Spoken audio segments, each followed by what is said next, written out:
Hi there, welcome to the DFS Build NBA edition. I am Kevin Roberts. This is a tiny 2-game slate for the NBA as we get through the play-in tournament games. I did not do a video yesterday, but I did hand out some picks, and several of them did pretty well. I ended up cashing myself, so hopefully if you caught it on Reddit, you did okay yourself. We got another post up on Reddit today, and we're doing this video now. Hopefully it won't take too long. This video is sponsored by DFS Hero, so if you are in the market for a new lineup optimizer and want to check out their tool, you can get a 15% discount if you use our link in the video description below. All right, let's dive right into it. We got Heat and Sixers. Heat are 5-point road dogs, 208 total. Both these defenses are top 10 in defensive efficiency, and the Heat are the second slowest team in the entire league. So the game total probably tells us all we need to know, and then pace of play and defensive aptitude just tell us this game is probably going to be slow and low scoring. It's NBA though, so watch this one be triple overtime and the game to stack. But on paper, this is not the game you really want a ton of exposure to. I do think there are some good pieces here, and I do think you're just going to have some pieces anyways. Just by nature, you have to have one play from this game no matter what. But I think there's a few that you should want, and there's a few others that you should at least consider. I tend to play these slates very lightly. I'm probably just going to do one single entry, but I think the smaller slates there's a major benefit to entering a lot of different lineups just because you need everything to go right to have a really good night. More so than usual, just because there's no room for error with the two games. So one thing I would consider going in is just where is all of the action gravitating towards? Obviously, the Hawks versus Bulls game, way better DFS environment. It's just everything about it is way more inviting. So if that's going to be the case, one option for GPPs is to just kind of ignore it a little bit more than you would and just stack up the Philly game and hope that it goes the other way and the other game ends up being a blowout or something. But yeah, let's go to the individual plays and look at the games themselves. So starting on the Miami side, Jimmy Butler and Bam Bam, they look totally fine. I mean, decent prices, solid projections. But Bam's going up against Joel Embiid. I'm not a big fan of that. I think Bam can get there. He definitely is a guy who's capable of getting a double-double, 20 and 10, a couple blocks and steals or something. He can get there. I think he could totally get you 40 to 45 fantasy points and be fine. I just think the ceiling is definitely limited in a matchup like this. And I think Jimmy Butler is the better play. He does project better. He's coming in with 3 more fantasy points for his projection. He's coming in with a much better boom rating at DFS Hero, 22% as opposed to Bam's 16%. So I just think it's going to be tough sledding for Bam. I think if the Heat are going to win this game, it's probably going to be on the heels of one of those just monstrous Jimmy games. They also don't have Terry Rozier. So I just think Jimmy and or Tyler Hero are going to have to pop off here to give them a shot. Bam feasting down low or in the mid-range against Joel Embiid to be the path doesn't make sense to me. It could be wrong, but I would start with Jimmy here, and then I would go with Hero. I think that's where the usage is going to flock. I think that's where the positive matchups are actually going to be for them. Miami could be a pretty good source of value with Rozier being out. Let's just double check here. Duncan Robinson is probable. So Duncan Robinson looks pretty good at 5.5. He should start and play quite a bit. Philly isn't a great matchup for perimeter players or really for anybody.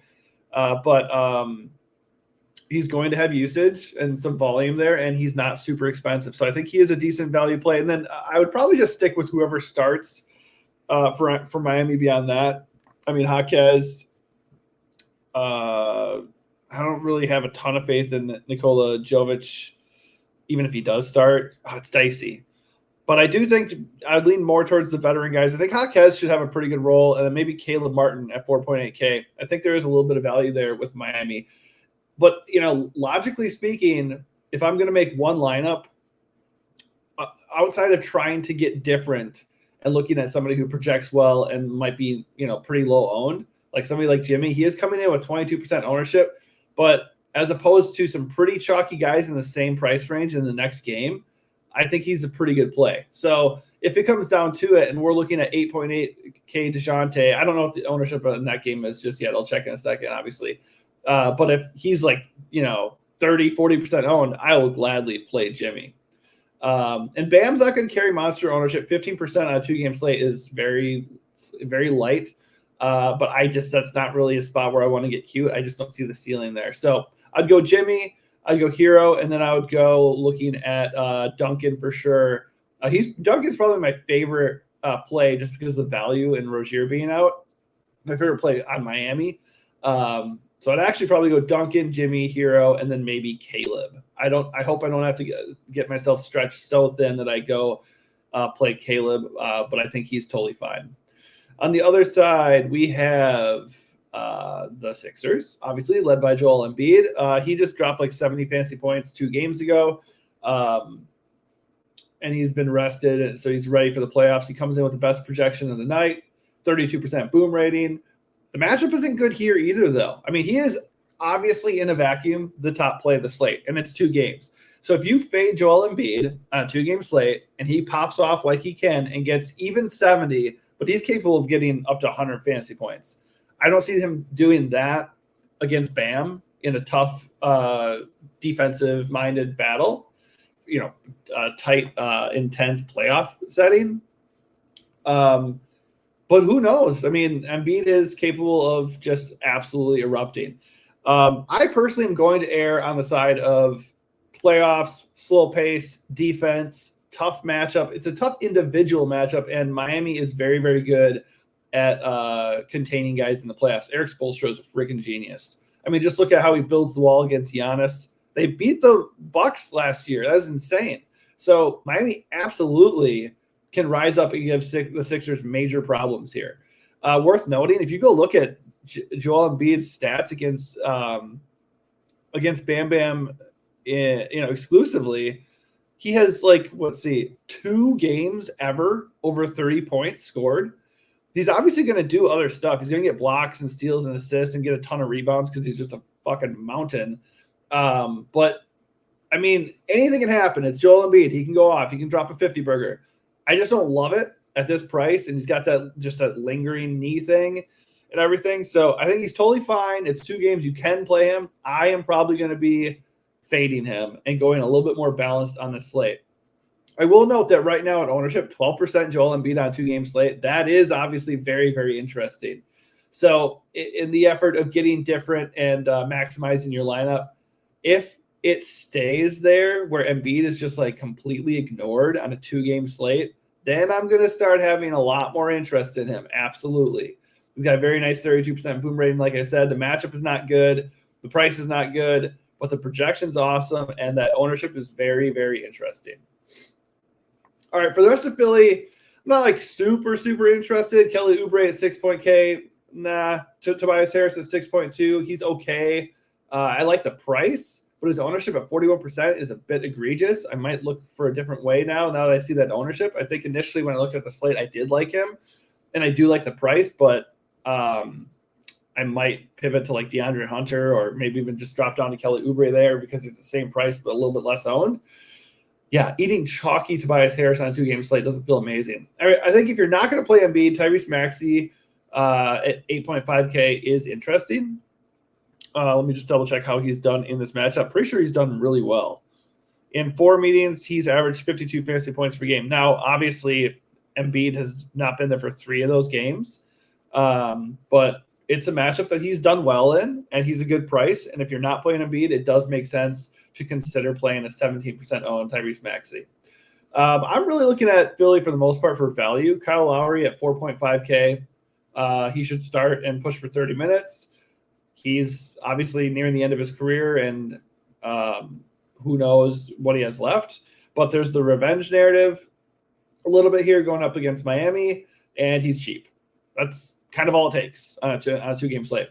I'd also even consider Buddy Hield at 4.6 and Nicholas Batum at 4.3.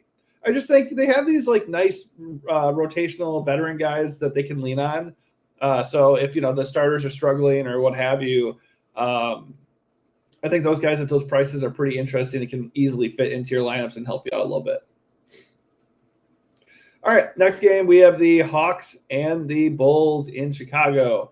Obviously, this is the top game of the night. 223 total, 2.5-point spread. So it's a tighter spread, way better total, way better environment in general. Let's see here. The Hawks are 5th in pace. They do not defend well. So, yeah, this game looks good. I mean, Trae Young looks healthy. He looks ready to rock. I like him quite a bit at 9.2K. He's not carrying much ownership at 13% right now. If that sticks, I love that. So I definitely want Trae Young in this spot. DeJounte Murray is fine at 8.8K, but he's actually more owned than Trae at this time. So I would easily just go with Trae there. I think DeJounte's fine just because those two guys are going to soak up most of the usage, especially with Jalen Johnson out. But yeah, Trae is the priority for me there.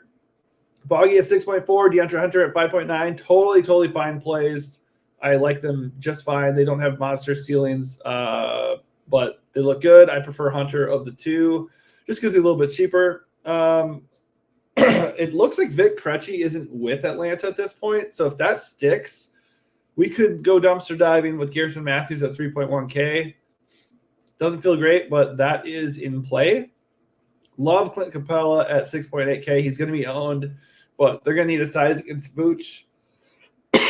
Excuse me. Getting over another sickness. It's really fun. So he should play a lot more than he usually does. So I think his projection is a little bit low. He does project to be owned, but I don't really care. He should be owned.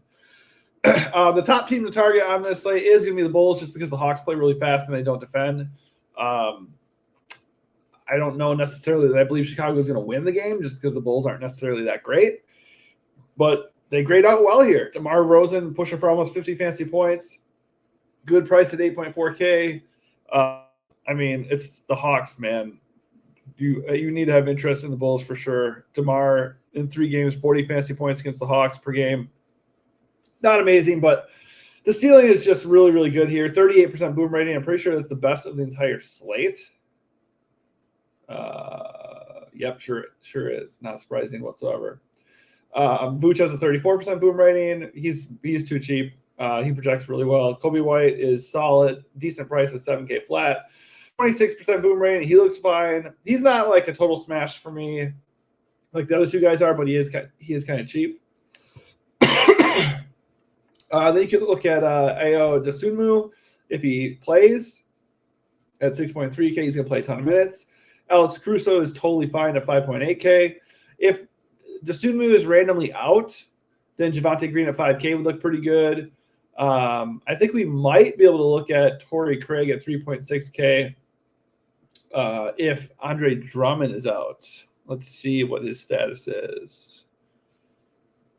He's questionable. So if he plays, Drummond off the bench at 4.7K is all right. If he's out, I think Torrey Craig could be an interesting source of salary relief.